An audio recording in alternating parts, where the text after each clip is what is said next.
Maraknya kasus bullying atau tindak penindasan yang terjadi di lingkungan pendidikan yang dilakukan oleh sejumlah remaja putri di bawah umur di Cilacap, Jawa Tengah menjadi korban perundungan teman dengan memanggil sejumlah pihak. Bullying merupakan ekspresi menyimpang pada anak dalam upaya pencarian jati diri, peran pendidikan di keluarga dan sekolah sangat diperlukan sebagai penyeimbang.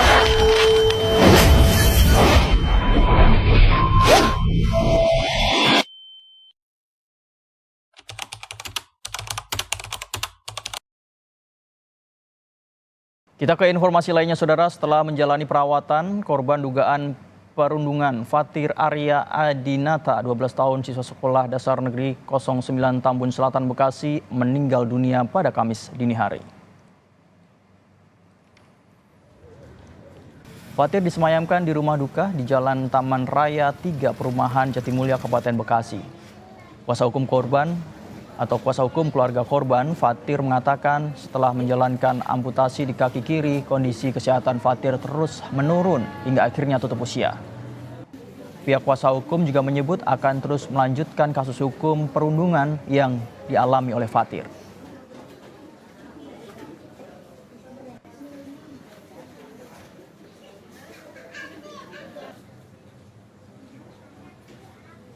Laporan Fatir di Polres Metro Bekasi itu sudah alhamdulillah kemarin itu pada tanggal berapa ya, saya lupa, itu sudah naik statusnya menjadi ABH. ABH-nya sudah ditetapkan dan kita tinggal menunggu proses rekonstruksi. Tapi karena hari ini Fatir sudah meninggal, saya meminta kepada pihak Polres untuk dilibatkan pihak sekolah dan pihak sekolah juga harus turut serta bertanggung jawab atas kejadian ini semua. Sebelum akhirnya menjalani perawatan akibat kanker tulang, Fatir diduga mengalami perundungan yang dilakukan teman sekolahnya. Saat itu kaki kiri Fatir dijegal oleh temannya hingga memar dan lebam, tidak kunjung sembuh. Fatir dibawa ke rumah sakit untuk diobati. Namun ketika diperiksa ternyata Fatir menderita kanker tulang stadium 4 hingga harus diamputasi pada bulan Oktober. Sebelumnya pihak sekolah menyebut peristiwa yang terjadi pada Februari 2023 lalu bukan perundungan. Namun pihak keluarga tetap melaporkan dugaan perundungan tersebut ke jalur hukum.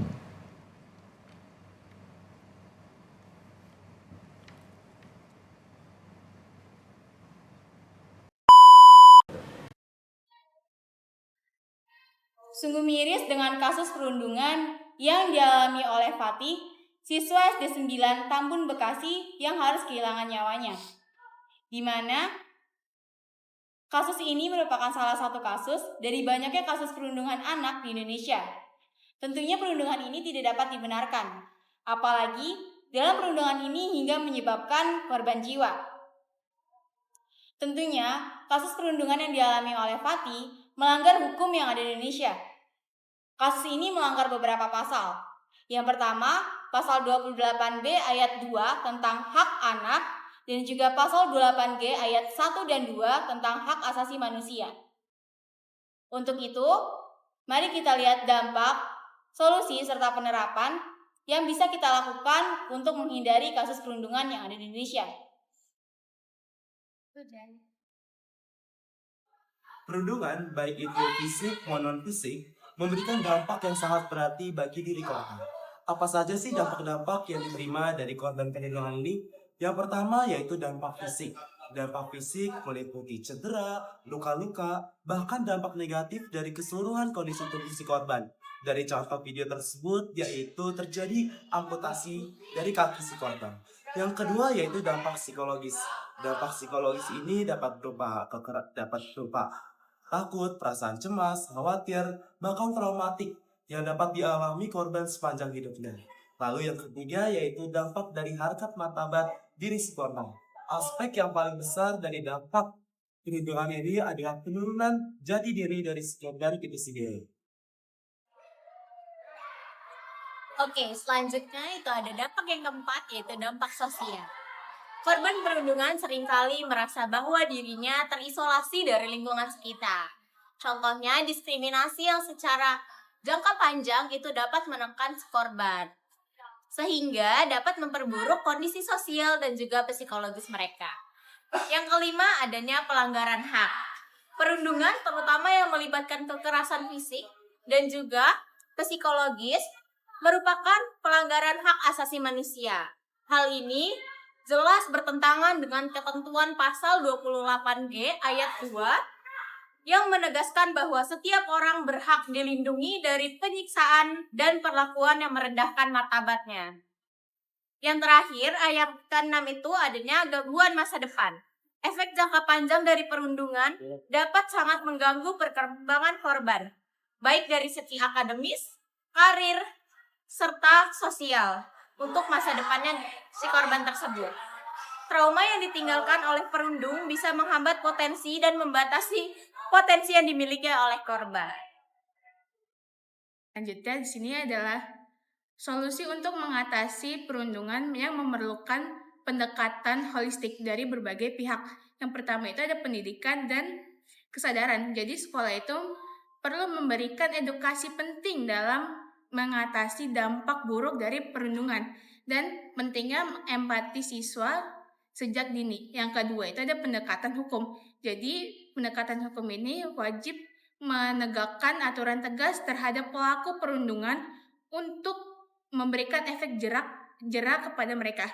Selanjutnya yang ketiga itu ada pelatihan untuk guru dan orang tua. Jadi pelatihan untuk guru dan orang tua ini untuk mengenali bagaimana cara mengatasi kasus perundungan yang dapat terjadi di sekolah.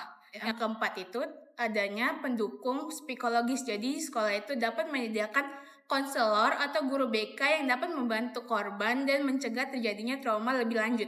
Yang terakhir atau yang kelima itu adanya sistem pelaporan aman. Jadi di sekolah itu dapat membuat sistem pelaporan aman bagi siswa untuk melaporkan kasus-kasus perundungan secara anonim atau tidak diketahui oleh orang lain, sehingga para korban itu tidak mendapatkan pembalasan dari pelaku perundungan. Baik, untuk yang selanjutnya ada dari pasal 28B ayat 2, yaitu yang berbunyi, setiap anak berhak atas kelangsungan hidup, tumbuh dan berkembang, serta berhak atas perlindungan dari kekerasan dan diskriminasi. Untuk penerapannya itu yang pertama ada perlindungan anak dari kekerasan, yang dimana negara harus menjamin perlindungan anak dari berbagai bentuk kekerasan seperti kekerasan fisik, emosional, seksual, serta eksploitasi ekonomi. Misalnya seperti penegakan hukum terhadap perilaku kekerasan terhadap anak dan juga program rehabilitasi untuk anak korban kekerasan. Tuh. Dan untuk penerapan yang kedua yaitu ada contohnya jaminan hak anak untuk tumbuh dan berkembang. Pemerintah wajib menyediakan fasilitas kesehatan, pendidikan, dan lingkungan yang mendukung untuk tumbuh kembang anak. Contohnya itu seperti program imunisasi gratis serta kebijakan wajib belajar 12 tahun. Dan yang ketiga yaitu larangan diskriminasi terhadap anak, yang dimana anak-anak ini tidak boleh diperlakukan secara diskriminasi berdasarkan secara suku, agama, ras, status ekonomi, maupun kondisi fisik. Dan contohnya itu seperti pemenuhan hak pendidikan anak penyandang disabilitas melalui sekolah inklusi.